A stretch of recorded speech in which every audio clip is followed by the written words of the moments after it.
Pastinya Allah sampaikan pas Quraisy sudah dekat lokasi. Makanya tadi saya bilang di awal, banyak ulama tafsir yang mengatakan ini tanda kutip rekayasa Allah, strategi Allah supaya peperangan terjadi. Dan perlu digarisbawahi, waktu itu pertama kali orang-orang Madinah ikut berperang bersama Nabi SAW. Jadi ini berat, peperangan pertama, bukan hal yang ringan gitu. Harus di sini punya motivasi yang besar. Maka Nabi SAW mulai bermusyawarah dengan para sahabat. Telah turun kepada saya wahyu, informasinya pada saat itu Quraisy keluar dengan 1000 kekuatan, 200 pasukan kuda, 800 pasukan unta gitu ya. Kemudian ditambah lagi dengan ratusan ekor unta membawa logistik mereka, dan mereka membawa para wanita dan bekal-bekal yang banyak. Maka Nabi SAW berkata, wahai manusia, berikan pendapat padaku, apa saran kalian? Dan ini sebuah hikmah yang sangat besar ya. Nabi SAW sebenarnya sudah dapat informasi pada saat itu pasukan Quraisy keluar dan Allah menyuruh menghadapi. Tapi Nabi SAW bermusyawarah dengan para sahabat. Bagaimana pendapat kalian untuk menghidupkan jiwa mereka supaya siap untuk perang? Abu Bakar tanpa nunggu, manusia yang paling mulia dalam Islam, tidak pernah terlambat dalam kebaikan. Sampai Umar bin Khattab mengatakan, saya tidak pernah melihat diri saya dan muslimin bisa melampaui Abu Bakar dalam kebaikan. Setiap Nabi sebutkan satu, dia sudah ada duluan. Selalu gitu. Sedekah, kita baru bawa harta sudah ada di depan Nabi. Umar pernah bawa setengah hartanya, datang ke masjid. Waktu Nabi bilang jihad, sedekah, lalu dia kaget, Abu Bakar sudah ada. Padahal dia sudah bilang, waktu Nabi bilang jihad, saya hari ini akan dahului Abu Bakar.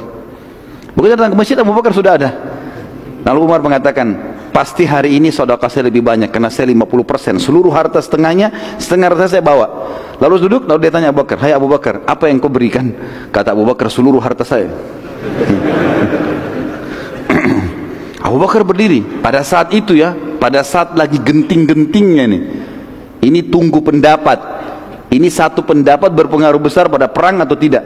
Abu Bakar mengatakan, wahai utusan Allah, lanjutkan langkah Anda dan kami bersama Anda. Perang, pulang, kami siap. Nabi SAW berterima kasih pada Abu Bakar. Baiklah, terima kasih Abu Bakar. Nabi cuma bilang, berikan aku pendapat wahai manusia. Siapa lagi yang punya pendapat nih? Lalu berdiri setelahnya Umar radhiyallahu anhu. Umar berdiri mengucapkan kalimat yang sama dengan Abu Bakar, ya Rasulullah, melangkahlah. Di mana Anda mau pergi maka kami ikut. Perang, pulang. Nabi SAW terima kasih pada Abu Umar, lalu Umar duduk. Nabi masih ulangi, wahai manusia, berikan pendapat. Berdiri lagi sahabat Nabi yang mulia, Al-Miqdad Ibn Amr radhiyallahu anhu, terkenal.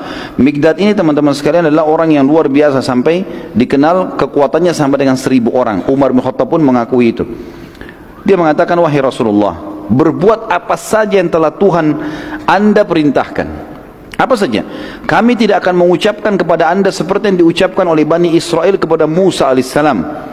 Dalam surah Al-Ma'idah, surah nomor 5 ayat 24, waktu Musa alaihissalam diperintahkan Allah suruh Bani Israel itu, waktu selamat dari kejaran Fir'aun, serang Palestina, rebut Palestina itu. Rupanya mereka tidak mau, orang-orang Yahudi. Apa kata mereka kepada Musa?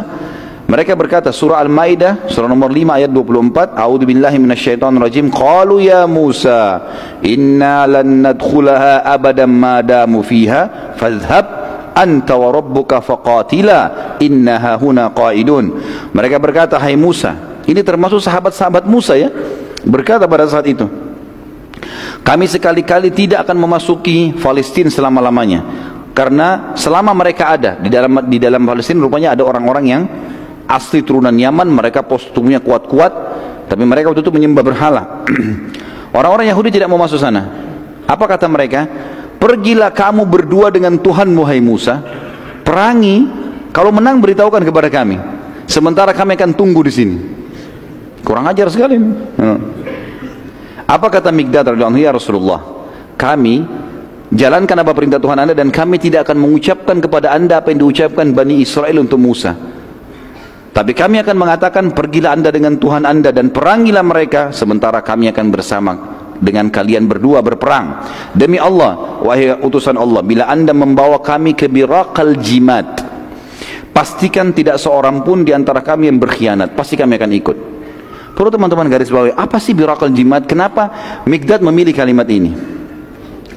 Birakal Jimat teman-teman sekalian adalah sebuah tempat di wilayah Yaman. Antara kota Madinah dengan Birakal Jimat ini ada 14 suku. Semua suku jumlahnya ribuan orang. Jadi ada puluhan ribu orang yang membenci dan siap memerangi Islam. Waktu itu jumlah mereka 300 orang saja.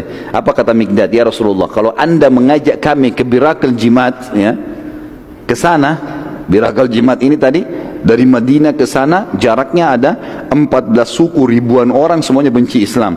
Kami lewatin satu-satu suku itu, kami perangin sampai ke lokasi itu, kami siap. Seperti itu bahasa, jadi luar biasa. Artinya jangan anda menyuruh kami berperang satu peperangan, 14 peperangan pun kami siap.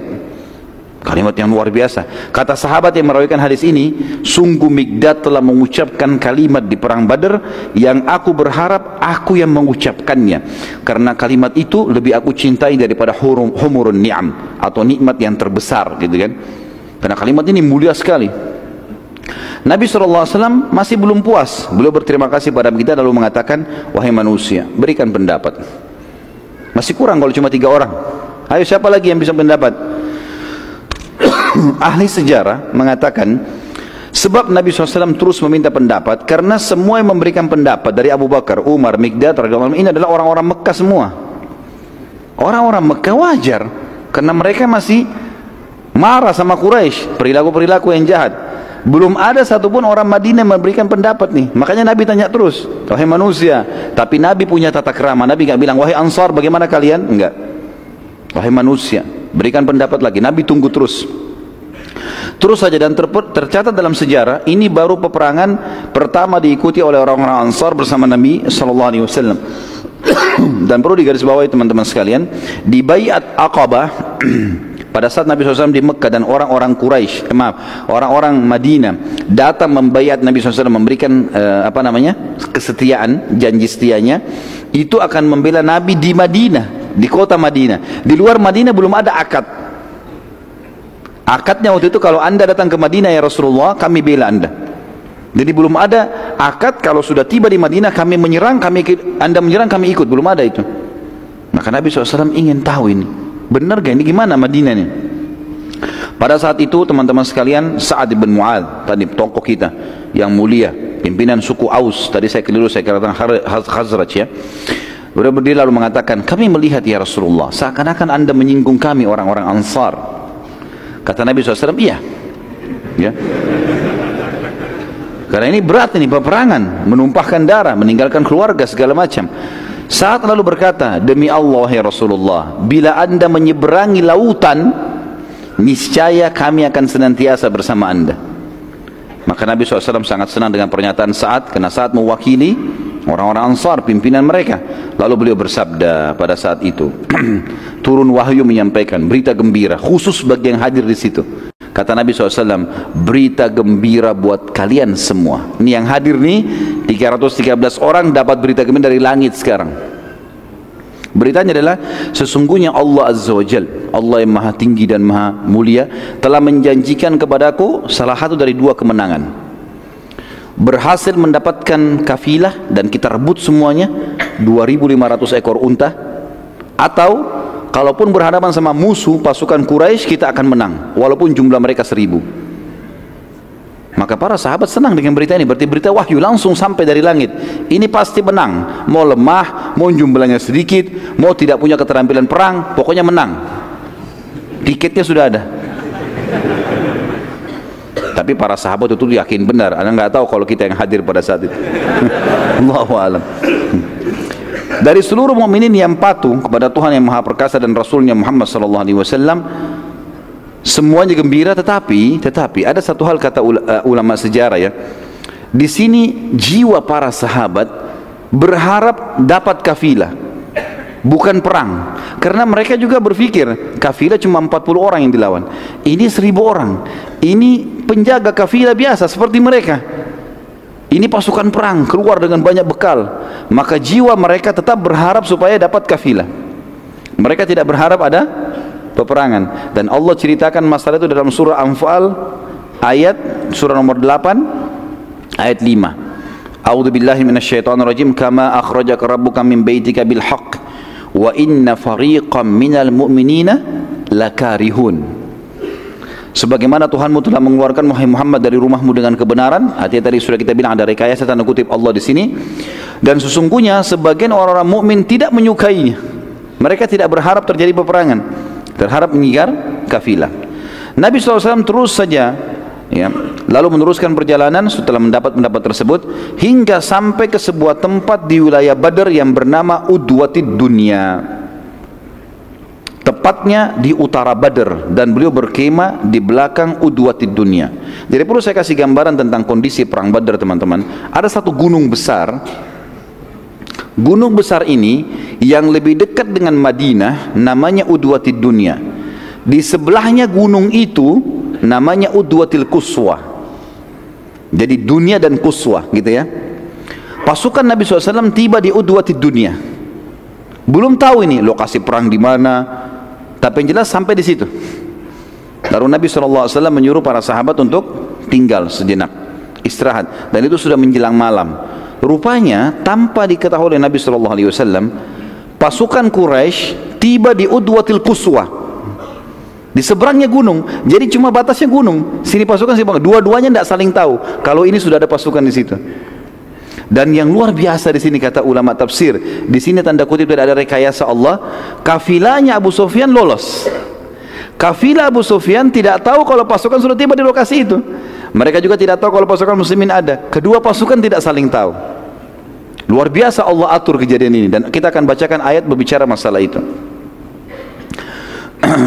Pada saat itu teman-teman sekalian, Abu Sufyan belum tahu kalau Quraisy sudah tiba di wilayah Badr, dan ia terus menyelamatkan kafilah dengan menelusuri gunung demi gunung hingga keluar dari wilayah Badr dan keluar ke pesisir Laut Merah, dan berhasil selamat dari pasukan muslimin. Sesuatu yang merupakan rekayasa Allah Azza wa Jalla, tanda kutip di sini, ketiga kelompok tersebut tidak satu pun saling mengetahui keberadaan masing-masing. Dan hal ini Allah ceritakan dalam Al-Quran dengan sangat jelas. Kembali lagi surah Al-Anfal, surah nomor 8 ayat 42. A'udzu billahi minasyaitonir rajim. Idz antum bil udwatid dunya wa hum bil udwatil quswa war raqbu asfala minkum walau tawa'adtum lakhtalaftum fil mi'adi walakin liyaqdi Allahu amran kana maf'ulan liyahlika man halaka an bayyinatin wa yahya man hayya an bayyinah wa innallaha lasami'un alim. Ingatlah pada hari ketika kamu berada di pinggir lembah yang dekat, maksudnya Udwatid Dunya tadi, lebih dekat dengan Madinah, dan ketika mereka pasukan Quraisy berada di lembah Quswa, lembah yang lebih jauh di sebelahnya gunung. Sementara kafilah yang sedang kalian kejar berada di bawah kalian, maksudnya sudah melampaui tempat itu, sudah berhasil lolos. Sekiranya kata Allah, kalian mengadakan perjanjian untuk pertempuran itu, pasti kalian tidak akan sependapat dalam menentukan hari pertempuran itu. Akan tetapi Allah mempertemukan dua pasukan itu agar Dia Allah melakukan suatu urusan yang mesti dilaksanakan. Kata para ulama tafsir adalah memberikan kemenangan untuk muslimin dan mempermalukan orang-orang musyrik. Yaitu kata Allah, agar orang yang binasa itu binasa selama-lamanya. Tokoh-tokoh Quraisy nanti kita lihat akan banyak yang mati di perang Badr, termasuk musuh Islam yang paling besar siapa? Abu Jahal. Dia akan binasa di sini nanti. Kita akan dengar kematiannya nanti. Dengan keterangan yang yaitu orang agar binasa orang-orang yang selama-lamanya, orang-orang yang yaitu agar orang yang binasa selamanya dengan keterangan yang nyata, pasti mereka mati. Dan agar orang yang hidup itu hidupnya dengan keterangan yang nyata pula. Maksudnya orang-orang beriman, mereka tahu ternyata menang bisa didapatkan walaupun jumlah mereka lebih sedikit, dan mereka yakin mereka dalam keadaan benar. Sesungguhnya Allah Maha mendengar lagi Maha mengetahui. Ayat inilah teman-teman sekalian yang membuat para ulama mengatakan tadi ada rekayasa tanda kutip Allah yang Maha tinggi, karena Allah mengatakan kalau kalian janjian nggak bakal terjadi nih. Lokasi Allah yang tentukan, gitu kan. Pertemuan musuh Allah tentukan, kafilah Quraisy lolos Allah yang tentukan, semua sudah diatur. Dan kesimpulan sederhana kata para ulama sejarah, perang Badr telah diatur langsung oleh Allah Azza wa Jalla dari langit. Nabi SAW mengutus mata-mata untuk mengumpulkan informasi. Seperti biasa ikhtiar manusiawi, Dan perlu kita tahu Nabi SAW menggabungkan antara ikhtiar manusiawi beliau dengan wahyu yang turun. Selama wahyu belum datang, beliau ikhtiar manusiawi, gitu kan? Berusaha sampai wahyu datang meluruskan kalau salah atau membenarkan kalau benar. Nabi SAW mengutus beberapa mata-mata untuk mengumpulkan informasi. Saat itu terdapat 2 anak muda dari pasukan Quraisy yang sedang mencari air. Lalu mereka lewat dari Udwatil Quswa, mutar dari gunung. Mereka tidak tahu kalau ada pasukan muslimin. Lewat tengah-tengah pasukan muslimin. Mereka tidak tahu juga kalau ini pasukan. Pikirannya kemah, orang lagi nginap malam-malam gitu. Lewat ditahan oleh pasukan muslimin. Ternyata pakai baju perang. Bahasanya bahasa orang Quraisy. Maka oleh pasukan muslimin ditangkap, ditawan. Lalu kemudian para sahabat ini dimukuli. Kalian dari mana? Kalian orang kafilah Quraisy atau dari pasukan Quraisy? Mereka bilang kami dari pasukan Quraisy. Sahabat gebukin lagi. Enggak mungkin, kok pasti kalian dari kafilah. Karena sahabat berharap ini kafilah saja yang ditemuin, bukan pasukan. Terus saya digebukin sampai mereka kena kesakitan bilang, iya kami kafilah Quraisy. Begitu riwayatnya. Ini semua karena kejiwaan, waktu itu masih belum pernah menghadapi peperangan, dan mereka berat, ini 300 orang lawan 1000 gitu kan.